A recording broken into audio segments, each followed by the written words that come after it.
Welcome back into the High School Fan Zone, Pirate Fan Zone edition. I am Randy Rosetta, and I'm joined by Chip Darden.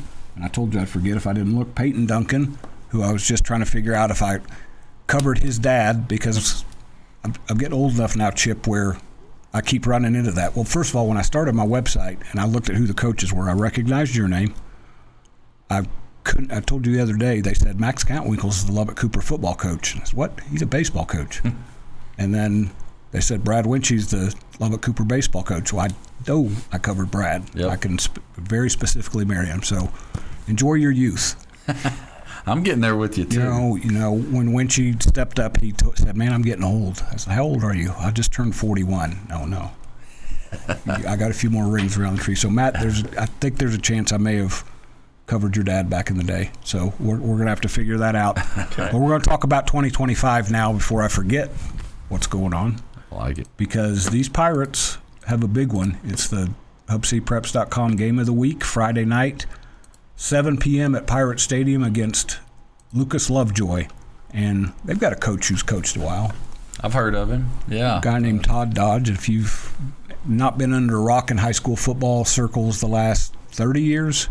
Yeah, that sounds right. He's had a couple stints, went to the college route for a little bit. He's the only Texas high school football coach that has won 3 state championships in a row at 2 different schools. That's incredible. Did it at South Lake and at Austin Westlake. So, yeah, but ultimately, no, I'm not diminishing him or anything. But man, he's got a good team. His kids are good. We've got a good team. I think that's what's exciting about it. And they're going to be well coached. They're going to do things the right way. But I hope we are too. But I know we've got some kids that are going to play hard and play well.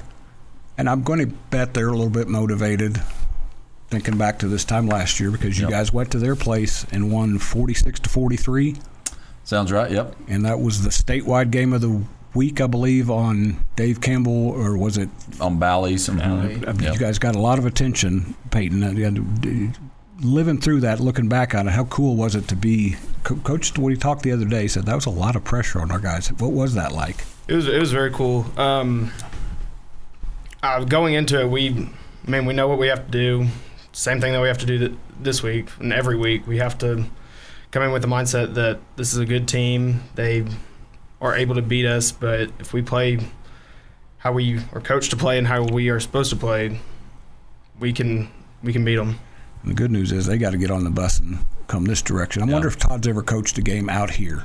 So they played in Midland last year in the playoffs because they played El Paso del Valle, and he actually, and I would, if he were to listen to this, I'd tell him too. But it's funny that they just don't have to travel that much. And so he actually called me when they were about to play Del Valle and said, "Will you share your itinerary when y'all came here with me?" And shared it with him, and he called me and asked me a few questions about what we did. And so, yeah, it's new, but I think they did it last year, so they'll be used to it.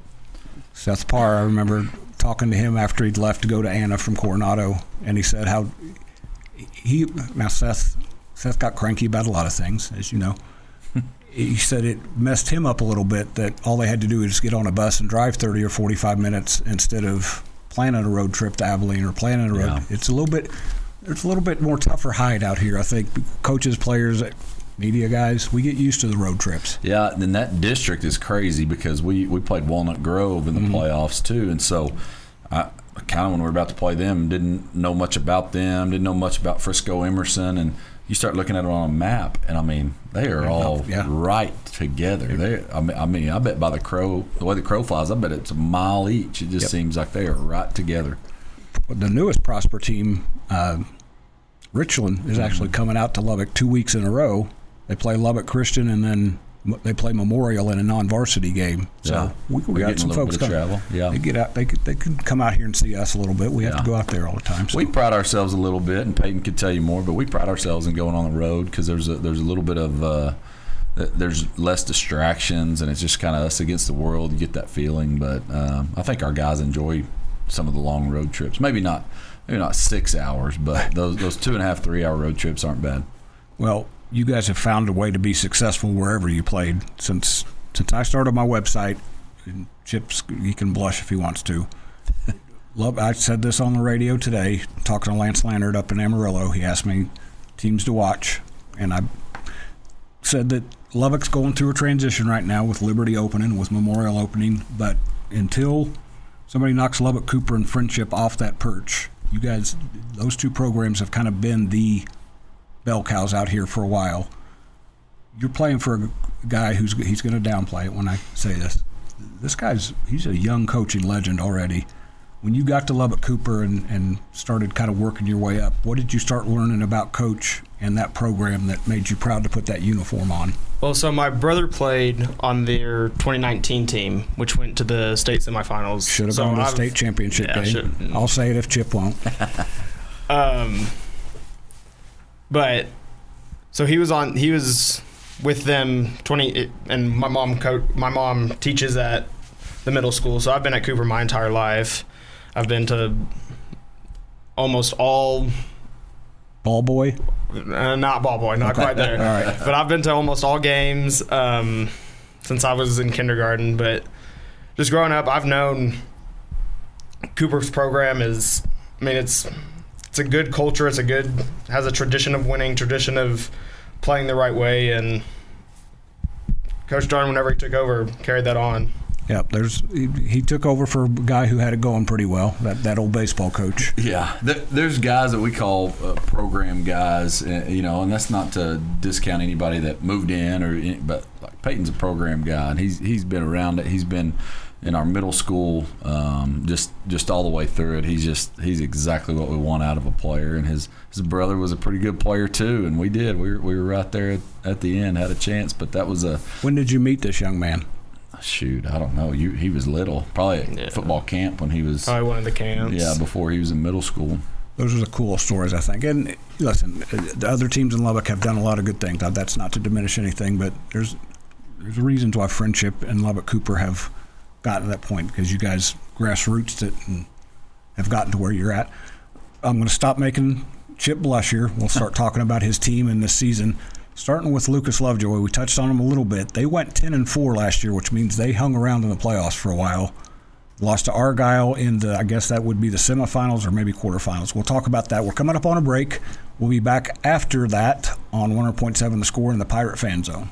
Diving headfirst into Lubbock Cooper athletics. You're listening to the Pirate Fan Zone on 100.7 The Score and the 100.7 The Score mobile app. These guys are playing bumper music, and at some point I'm going to forget where I'm at. I'm going to start singing. I threatened Lubbock High guys before because son of a preacher man brought us back, and I was about to start singing. So what got us back right there?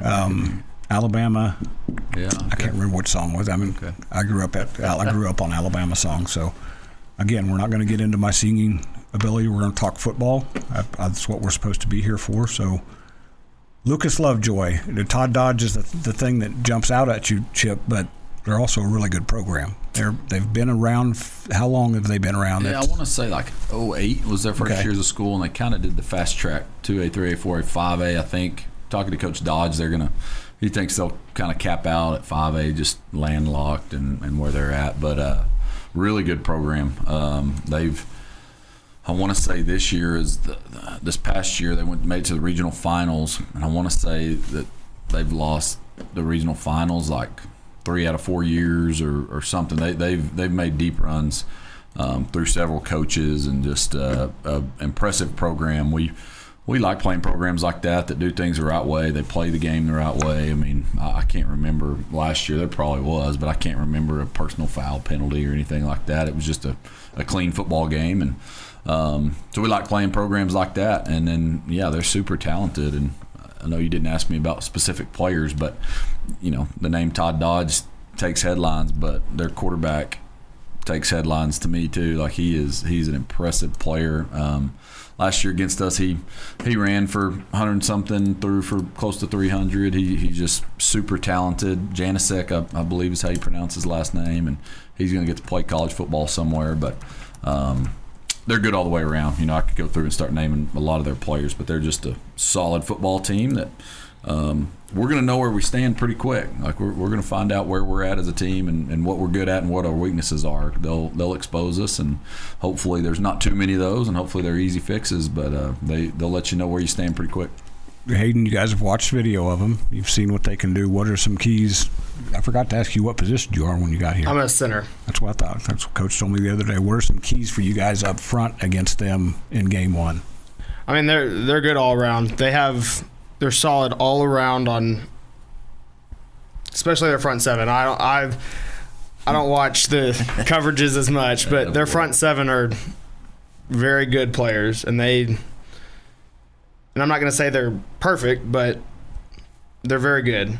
And we have to attack them like a good, solid team. You guys have some experience coming back up front. I meant to say that to you the other day on the podcast, Chip. Whenever you start talking about the offensive line, every year it seems like you've got some big boys coming back. Mm-hmm. But this year maybe a few more. Maybe that experience has kind of had a little bit more chance to grow on the vine. Yeah. Man, that's an O-line answer right there. Yeah, front seven, I'm not worried about the safeties and corners, baby. That's what I'm talking about. I'm jealous of him because in all my years watching football, as a media guy, you're used to watching the snap, watching the ball to see where the ball goes. And then I'm thinking, I want to watch some of the line, but you get so used to watching. That's it. That's good. No, you're right. I don't know. Like, I'd have to go back and look, but and we don't have like a snap counter, like how many snaps, but I would put it out there that our starting five offensive linemen, probably the most returning snaps, varsity snaps that we've probably ever had on the varsity line. I mean, Peyton's a 3-year guy. John Ryder, Hatton, and Bobby Bleish are 3-year guys, and then you got Wyatt Schaaf and Blaze Douglas that both started last year. So a lot of experience. I mean, if you're going to start a football team, that's a great place to start with some experience up front. You have some experienced guys. You have a really experienced guy taking the ball from him. Yep. A 3-year starter, which I'll beat this over the head until Ryan Rodriguez graduates. It's just very rare. I've covered high school football on and off for 35-ish years. I don't remember maybe 2 or 3 kids that were 3-year starters. That's impressive that he could gain the trust of you and your coaches as a sophomore and then has done nothing but get better. Yeah, he's and I think Peyton could talk about him too. Like, obviously their relationship is really good, and that connection. He's taking a bigger leadership role. I don't think it's his, like, I don't think human nature. Not human nature, but his personality is not just the overly vocal and talkative, and you know that from talking to him. I can pull it out of him now after 3 years. Yeah, and I think that's him. He understands that sometimes it's needed. He's still not very, very talkative, but when he needs to, he does. And, I think the same could be said about Peyton here, that Peyton's, I think our leader on the O-line. I really think we've got several of them, but Peyton's one of them. And same way, Peyton just plays hard, and but when something needs to be said, it's said, and usually the guys are listening. So Peyton, I've become sort of a Ryan whisperer. I can actually get him to talk a little bit. Jacob Janicek is committed to Stephen F., so he's headed to a very solid program. Coming up on a break, we'll be back with one more segment in the Pirate Fan Zone on 100.7 The Score.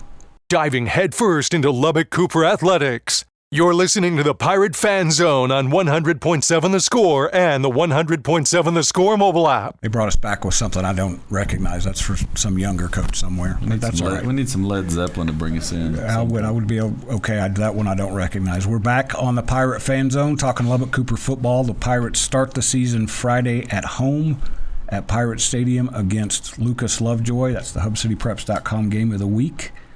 I'm looking forward to it because I think this first week is awesome for Lubbock high school football. You guys have that game. Friendship plays Byron Nelson down in Abilene Thursday night. Monterey's at home against the reigning 6A state champion from Oklahoma, Choctaw. Lubbock Christian goes to play Wink, which I believe is 5th or 6th. Yeah, top 5, I think.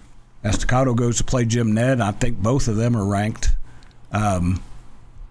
And not to diminish whatever anybody else is doing, but I think it's great for high school football out here that you guys, these West Texas guys, are like, yeah, we'll come on, play. Put your uniform on, we'll play you. Yeah, heck yeah, it's good. I mean, and I think there's good football around here. We could find a bunch of games around here, but I think it's nice to mix it up too and play different programs where maybe there's not the intense hatred. Right. That's kind of nice sometimes to just, hey, it's good old football, and there's not, you don't see them every weekend and those kind of things. But yeah, it's good, and it's good programs all the way around. I think it makes us all better. But Peyton, how much does that help you guys when you went into the offseason knowing we're going to have to play Lucas Lovejoy again right to start off the season? Is that kind of...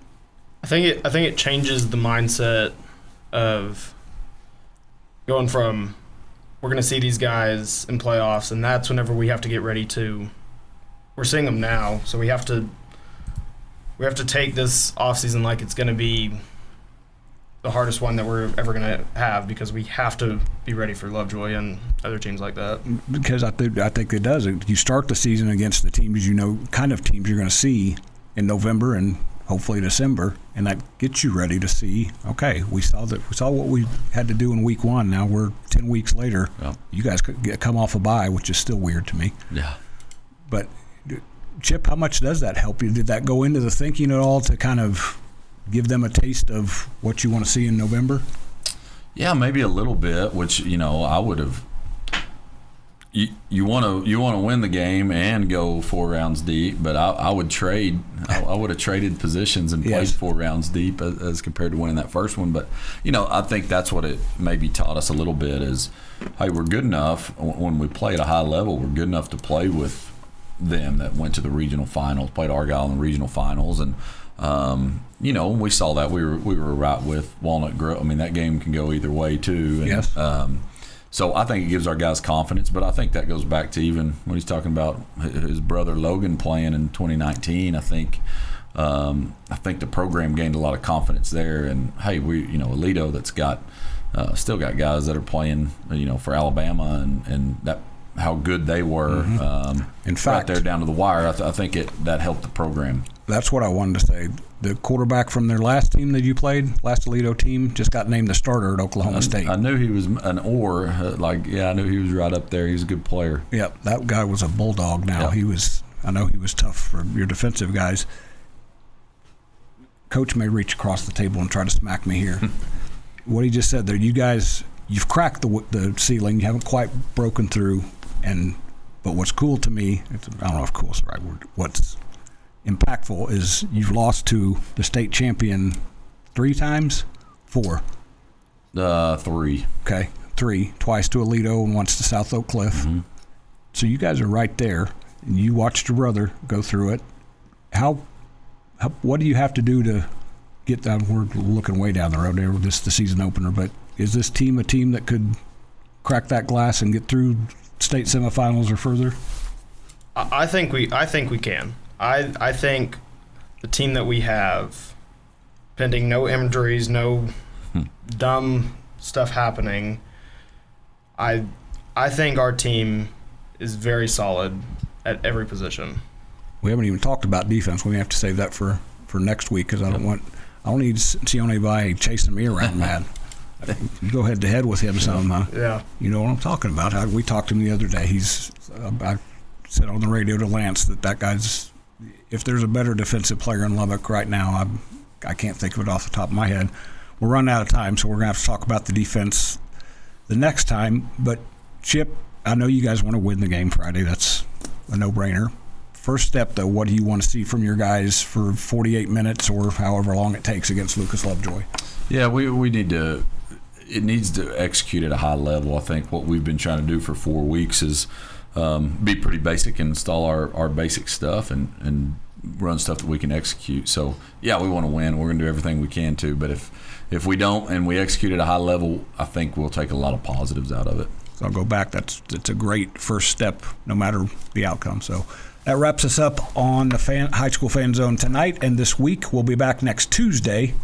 No show on Monday for Labor Day. I'm Randy Rosetta. This is 100.7 The Score.